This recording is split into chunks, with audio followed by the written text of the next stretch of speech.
I was sitting on the sofa, scrolling through the feed on my phone after dinner, when Rebecca walked into the living room. On her face was an expression that I had learned to recognize without fail over the past 6 months. That cold, distant look made it perfectly clear. What she was about to say next was not up for discussion. She stood in front of me, her arms crossed over her chest, and announced her upcoming trip for the following week. It wasn't a request or a suggestion. She was simply stating it as a fact. The departure was planned for Friday morning, and the return was the following Friday. An entire week at some beach resort, in the company of colleagues from her office. I looked up from my phone and asked where exactly she was going. Rebecca answered vaguely, some resort that some people from her work had organized. I understood perfectly well what that meant, and who exactly she was talking about. Over the past 6 months, one specific name had come up in almost every conversation we had. Trevor. Trevor said something funny during lunch. Trevor thinks we should check out that new place downtown. Trevor suggested that exact approach to handling the project. Trevor recommended a book, and so on, endlessly. His name had become a constant companion in our home life, and I could see her light up every time she mentioned him. I asked directly if Trevor was going on this trip. She didn't hesitate for a second.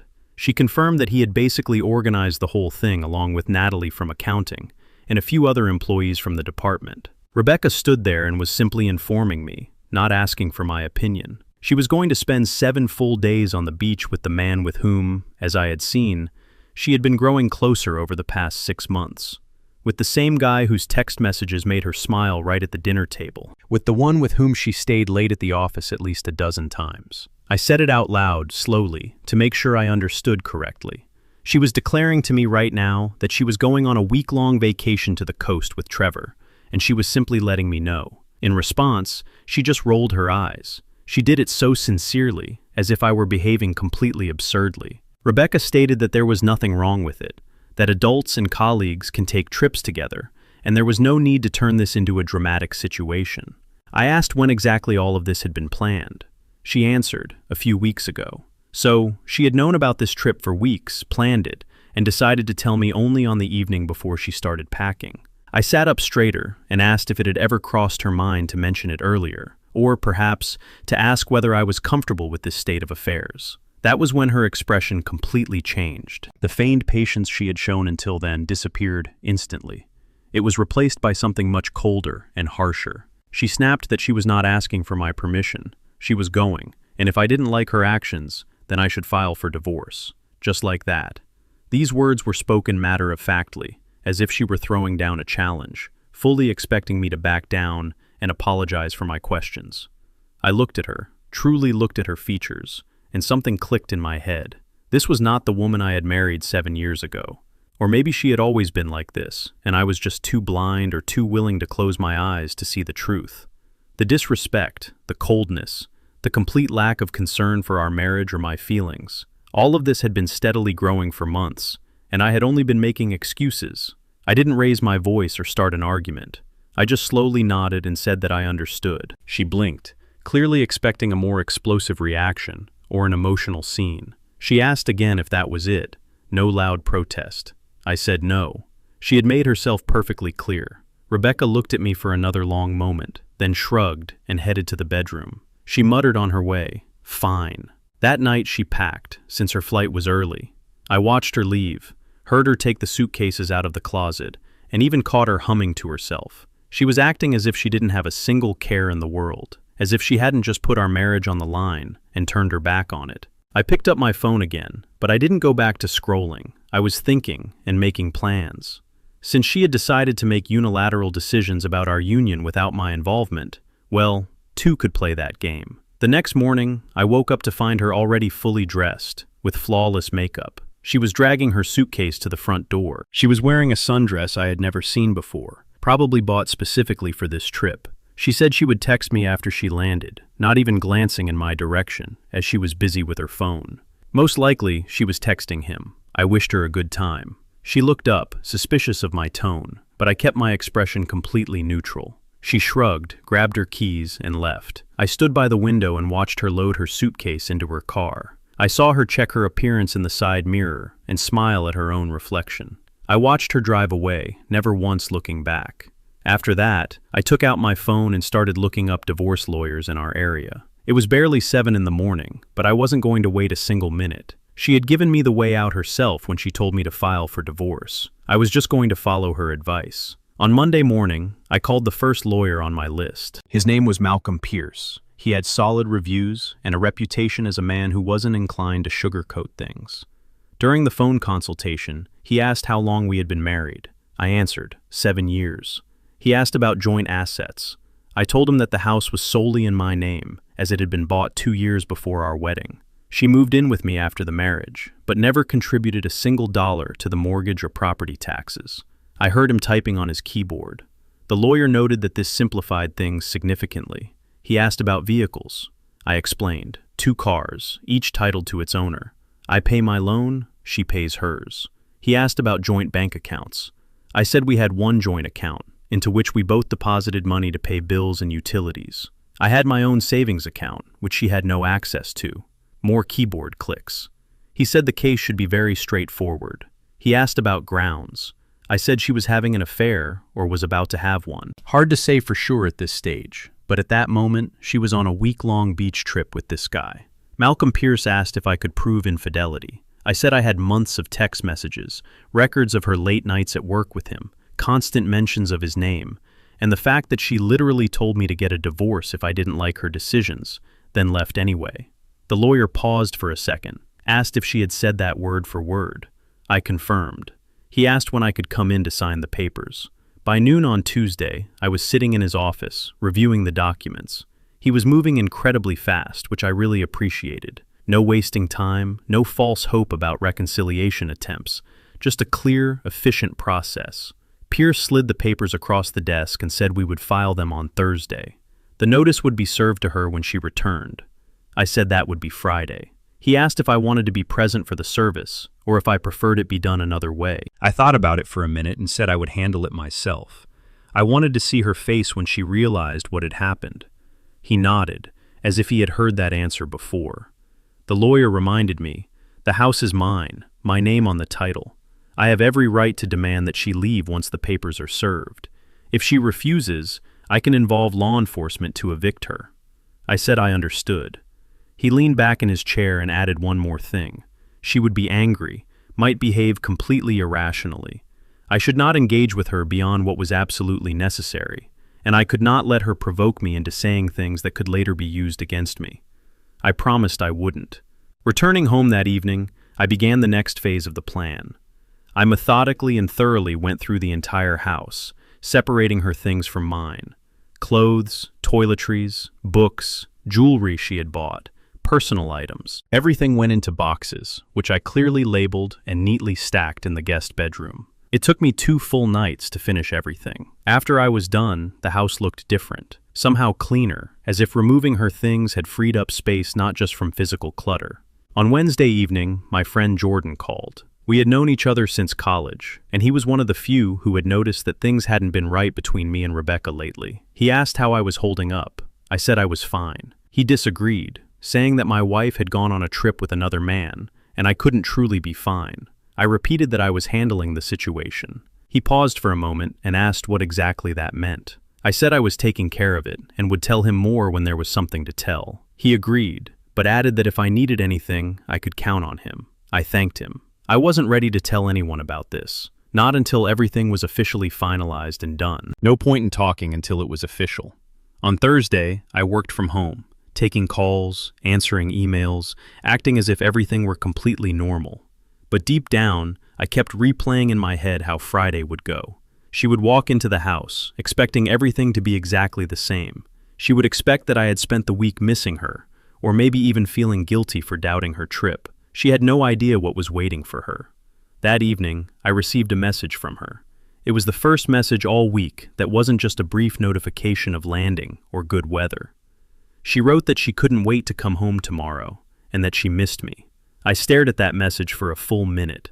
Missed me. After an entire week of practically ignoring me, after she had flaunted this trip in my face, after the words about divorce, now she suddenly missed me. I did not reply to that message. On Friday morning, I woke up early, made coffee, took a long shower, got dressed. The divorce papers were in a manila envelope on the kitchen table. The boxes with her things were stacked in the guest room, the door to which I had left open so she would see them as soon as she walked by. I had already called a locksmith and scheduled his visit for the afternoon. As soon as she left the house, the locks would be changed. Her flight was scheduled to land at 2 p.m. She had sent me the details earlier in the week, probably expecting me to offer to pick her up from the airport. I hadn't replied to that message either. I sat in the living room, working on my laptop, half paying attention to emails, and mostly just watching the hands of the clock move. At 3:15 p.m., I heard her car pull into the driveway. This was the moment everything changes. I closed my laptop and stood up, moving to the kitchen, which had a clear view of the front door. My heart was pounding, but my hands were steady. I heard the key turn in the lock. The door swung open, and there she was, tanned and smiling, dragging her suitcase behind her, as if she had returned from the best vacation of her life. She had no idea that this vacation had just cost her everything. As I waited for her to fully enter, my thoughts went back to when things had started to change between us. 6 months ago, almost to the day, it all started small and barely noticeable. One Tuesday, she came home from work and mentioned a new employee in her department, Trevor Harrison. She said he seemed competent and had good ideas. At first, there was nothing unusual about it. People talk about their colleagues all the time. But then his name started coming up every few days. Another story about Trevor. Trevor suggested a new, more efficient workflow system. Trevor made everyone laugh during the morning meeting. Trevor knew of a great place for lunch downtown that made amazing sandwiches. Initially, I didn't think much of it, considering it just work talk. Then she started dressing differently for the office. Not drastically, but I noticed the changes. The outfits got nicer, more makeup than usual, more care and attention given to her hair. One morning, I told her she looked beautiful. She barely glanced at me and said she was just trying to look professional. Professional, right? The late nights at work started in the second month. Around 5 in the evening, she would send messages saying she had to stay late. Gradually, the time slipped to 6, then 7 o'clock. By the third month, she was staying late twice a week and coming home only after 8 in the evening. When she once walked in at 8:30, I asked if the project was that demanding. She answered that she and Trevor were preparing the quarterly reports together, and it was taking a lot of time. Always just Trevor, no other colleagues or the whole department, only Trevor. One day, I tried to discuss the situation, carefully asking if everything was okay with us. She looked at me like I was crazy and said everything was fine. When I noted her recent detachment, she said she was just busy. But busy people still make time for their spouses. They have conversations that go beyond discussing bills and groceries, and they look at you with genuine joy. She had stopped looking at me like that months ago. By the 4th month, I started noticing her constant texting. Sitting next to me on the sofa, she wouldn't put her phone down. She would smile at the screen, type a quick reply, and smile again. When I asked, she said it was just work stuff and would turn the screen away. One day, while she was in the shower, her phone was on the table. The screen lit up with a notification. I didn't pick it up, but I clearly saw Trevor's name. It was 10:30 at night. Sure, work stuff. By the 5th month, our physical intimacy had completely stopped. She would come to the bedroom after I was already asleep and leave before I woke up. On weekends, she constantly found reasons to leave the house. Errands or meetings with suddenly appearing friends. Her social life had become very active, but there was no place for me in it. The rare times I suggested spending time together, she would just sigh with irritation. She claimed she was tired from the week and just wanted to relax. But that relaxation meant endlessly texting with someone who made her smile, much more often than I had in months. 3 weeks ago, I asked her directly. We were in the kitchen. She was making coffee before another brunch with friends that somehow lasted 6 hours. I asked if she was happy. She seemed genuinely surprised by the question and asked what I meant. I clarified, happy in our marriage? She stirred her coffee without looking up and said she didn't understand why I was being so dramatic. I said it was a simple, direct question, but she never answered, only said I was overthinking everything. 2 weeks ago, she came home at midnight, citing a long work dinner.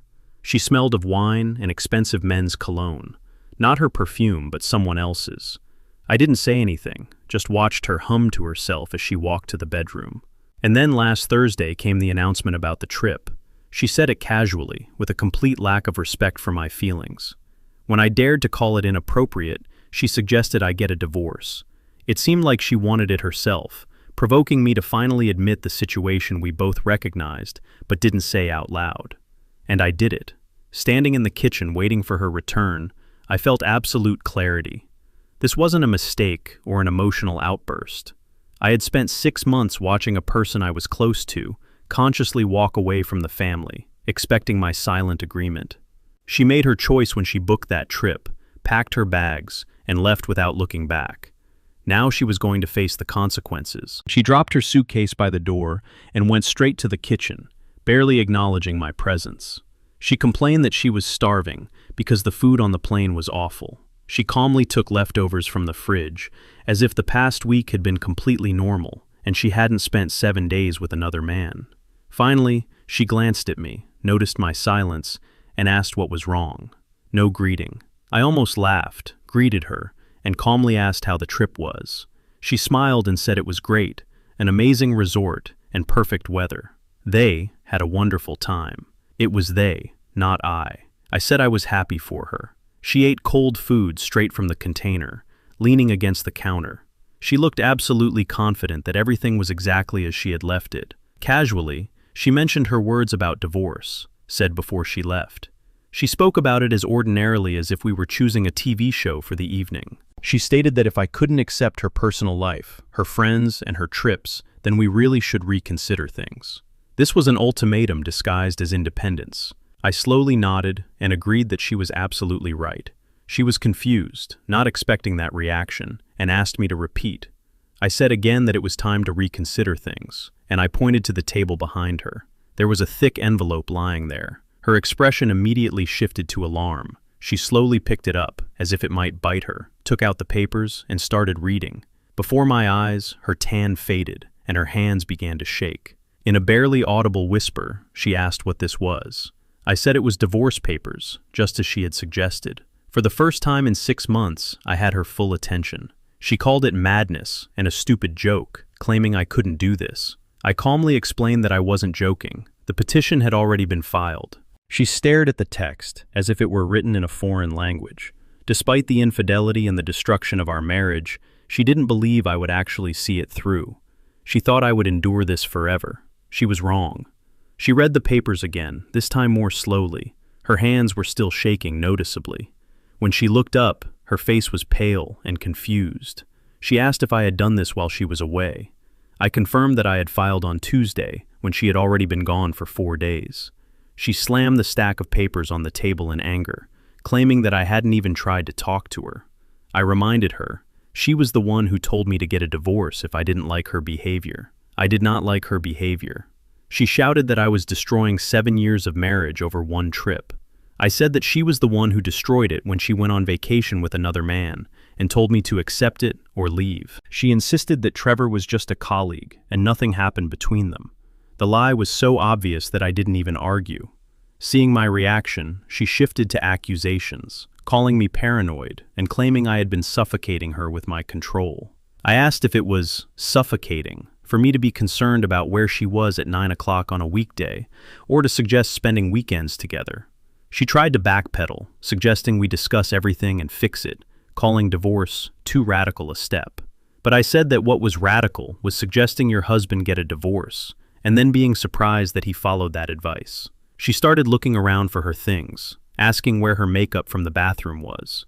I told her that everything had already been packed and was in the guest bedroom. Her eyes widened in shock. She gave a bitter laugh at my thoughtfulness and walked to that part of the house. From the hallway, I heard her sharp gasp at the sight of the neatly labeled boxes. 2 weeks of her life fit into 6 cardboard cartons. Returning, she angrily declared that I had no right to touch her things and that this was her home. I calmly disagreed. Her face reddened. She shouted about the marriage, but I explained that the house belonged to me alone. It was bought and fully paid for before our wedding. She had never contributed to the mortgage, repairs, or taxes. She just lived here. I added that the law was on my side, and my lawyer had confirmed that. She clenched her fists and asked if I was kicking her out right now. I gave her until the next morning, after which the locks would be changed. With shaking hands, she took out her phone and called her mother. I went back to the living room, opened my laptop, and started answering emails as if nothing unusual were happening. She finished the call in tears. Panic replaced anger. She announced that her mother was coming right now, and I would have to explain everything to her. I replied that I would be happy to do so.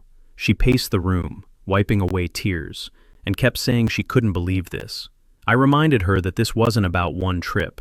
It was 6 months of her coldness, late returns, and texting with another person instead of talking to me. The vacation was just the final confirmation. She denied the affair, but I said she had emotionally left the family and spent all her time with someone else. Call it what she wanted. She asked if this was really the end, and if we wouldn't even try to see a counselor.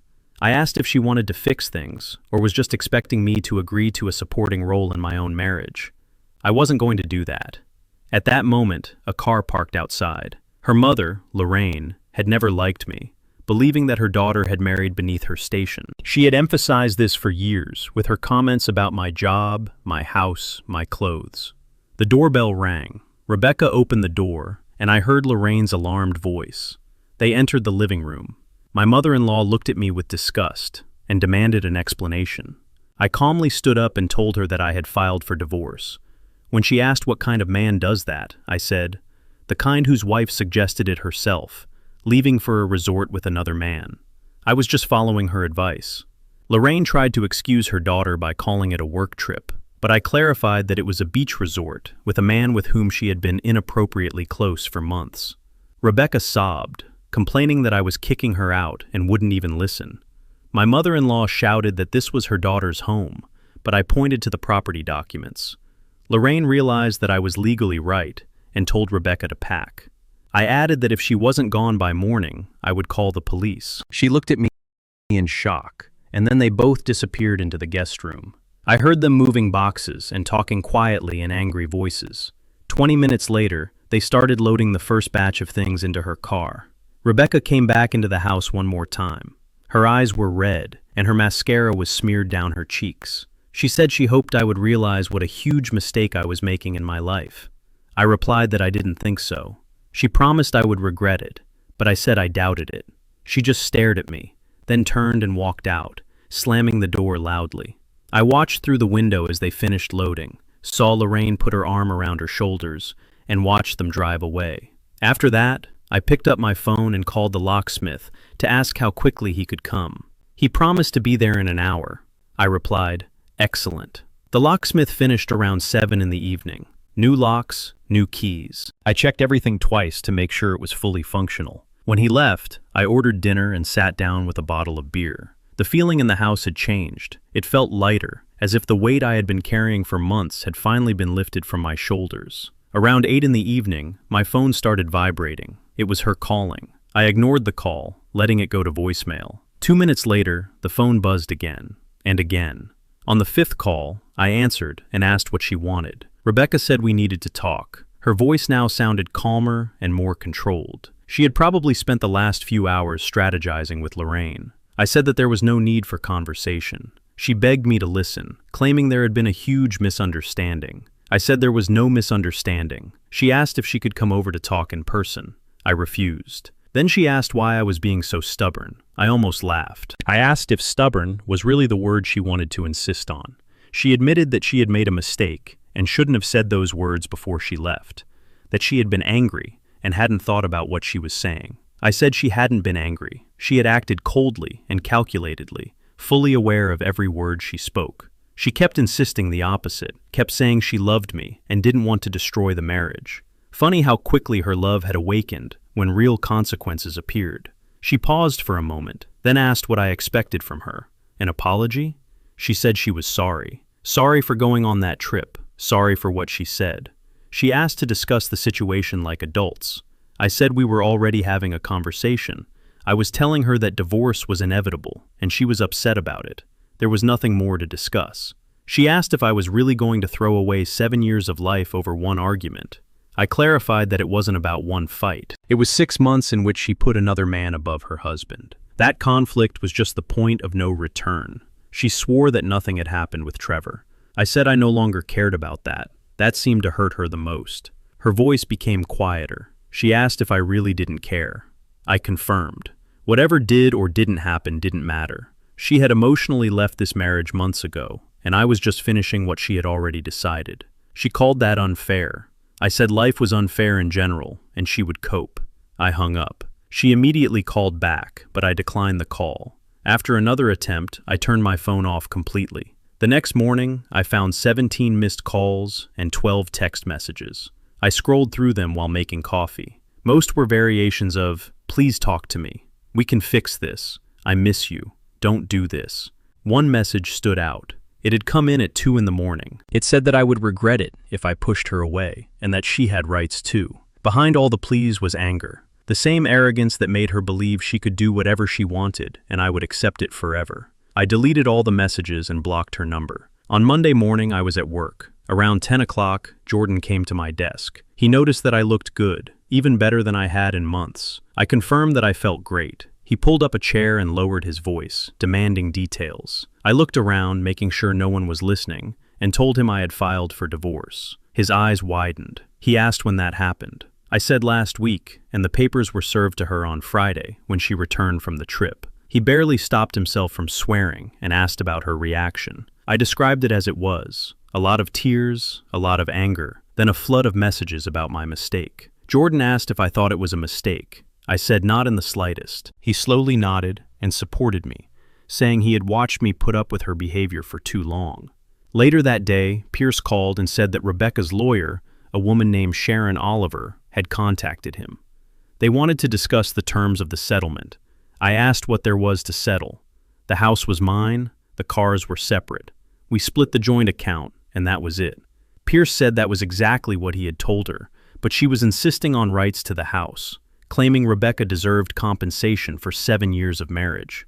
I asked, compensation for what? For living rent-free? Pierce confirmed that was her main argument. He warned that she would try to drag out the process and create difficulties, but our position was very strong. The property was mine before the marriage. No children, separate incomes. It should all be simple.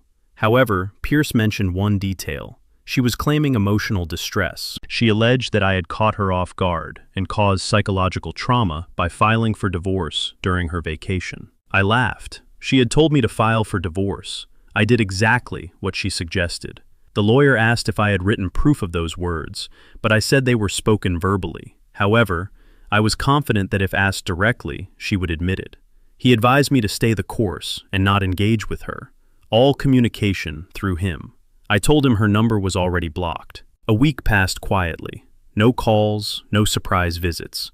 Either she had given up, or her lawyer had told her to back off. On Friday evening, I ran into Natalie at the store, the colleague who was supposedly with them on that trip. Seeing me, she immediately blushed and tried to quickly leave. I called out to her. She reluctantly stopped. I asked directly if she had been on that beach with Rebecca and Trevor. She hesitated, saying she wasn't sure she should talk about it. That was an obvious negative answer. Then she admitted that she had been invited, but she didn't go because of family obligations. So, they had been there alone together. Natalie speculated that maybe other people were there, but she wasn't sure. Finally, she looked me in the eye and said she was very sorry. She had warned Rebecca it was a bad idea, but she wouldn't listen. Natalie added that Rebecca had changed a lot lately, and not for the better. I thanked her for her honesty. Before leaving, Natalie told me something else. Rebecca and Trevor were no longer together. He had broken up with her a few days ago, saying it wasn't what he expected. It seemed his interest was only in the thrill. Now Rebecca had nothing left. Natalie looked sympathetic. At home, I thought about the information regarding Trevor. It changed nothing. I felt neither triumph nor satisfaction. It just confirmed what I already knew. She had risked everything for something fake and was now paying the price. Later that evening, an email came from an unfamiliar address. The subject line said, "Please read." Out of curiosity, I opened it. It was a long, rambling message from Rebecca. She wrote about how sorry she was, how she had made terrible mistakes and understood my anger, begging for another chance. She recalled our good times, the early years when everything was easy, and our shared plans for the future. But notably, she never once mentioned Trevor, never admitted to the affair, and never took responsibility for specific actions, just vague apologies and desperate pleas. I forwarded the email to Pierce, confirming that my decision was unchanged. He replied a few minutes later, calling it classic manipulation, and a test of resolve. 3 weeks later, Pierce said that Rebecca had signed the papers. Her lawyer had convinced her that she wouldn't get more than what was offered. It was over. The divorce was finalized, pending the final court date. I took in this information. It had all happened quickly. Pierce explained that she had no leverage. Once the lawyer explained the reality of the situation, she understood that fighting would only cost her money with no benefit. The court hearing in 4 weeks was just a formality. After the call, I sat thinking for a long time. 7 years of marriage. I supposed I should feel sadness or heaviness, but instead, I only felt the closure of a chapter that should have ended much sooner. I called Jordan and invited him to dinner. The court hearing went without drama. 10 minutes before the judge, signatures on the documents, and it was all officially over. Walking out of the courthouse, I felt an unprecedented lightness. Jordan was waiting in the parking lot. When he asked how I felt, I said I should have done it 6 months ago. Over lunch, he asked about my plans for the house. I saw no reason to move. I liked the house, and it was mine. A couple of months passed. I fell into a healthy routine. Work, the gym, meeting up with friends I had pushed to the background before. Life became simpler. One Saturday, I saw her by the store. She looked haggard and thinner. Seeing me, she quickly looked away and disappeared into her car. I felt absolutely nothing. No anger, no satisfaction. That was when I knew I had finally let the situation go. Later, Jordan mentioned that Rebecca had tried to get back with Trevor, but he turned her down because he had a new girlfriend. It didn't affect me at all. She made her choice, trading stability for a fleeting infatuation, and was now reaping the consequences. It was no longer my problem. 6 months after the divorce, I went on a date with a colleague. We had a great time, laughed a lot, and agreed to meet again. Driving home, I realized that I was genuinely happy, without pretense or excuses. Rebecca's advice to file for divorce if I didn't like something turned out to be the best thing she ever gave me.